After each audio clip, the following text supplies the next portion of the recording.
I'm going to start off by saying something which may, on the face of it, appear controversial. It's around objection handling. I'm going to suggest to you that dealing with objections on the phone is actually fairly easy. Now, I don't mean that to sound arrogant, it's just that I've learned over the years the reason it's fairly easy is because most of the objections are pretty much the same, whatever industry sector you work in. So I would suggest that once you've been working in a phone-based job for at least 13 weeks, which isn't a long time really, you've probably already encountered 95 to 96% of all the objections you will ever face. So therefore, just be prepared for your objections. Of course, in the early days of doing a phone-based job, there will be all sorts of things which come up, people say to you on the phone that you just weren't ready for.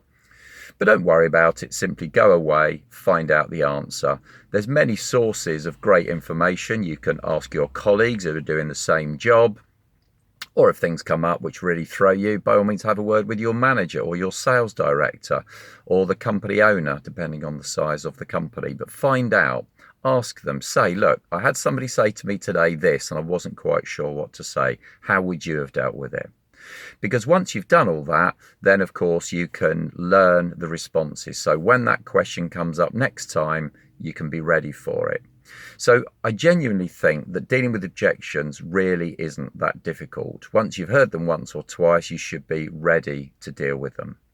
I'll do some separate video clips at another time on some of the specific objections that you probably come up against. But I certainly find that one of the things clients often say to me is they'll often ask me to do some objection handling with their team. And I genuinely don't think it's too complicated. So I'm sure you can all handle objections very effectively. I wish you the best of luck.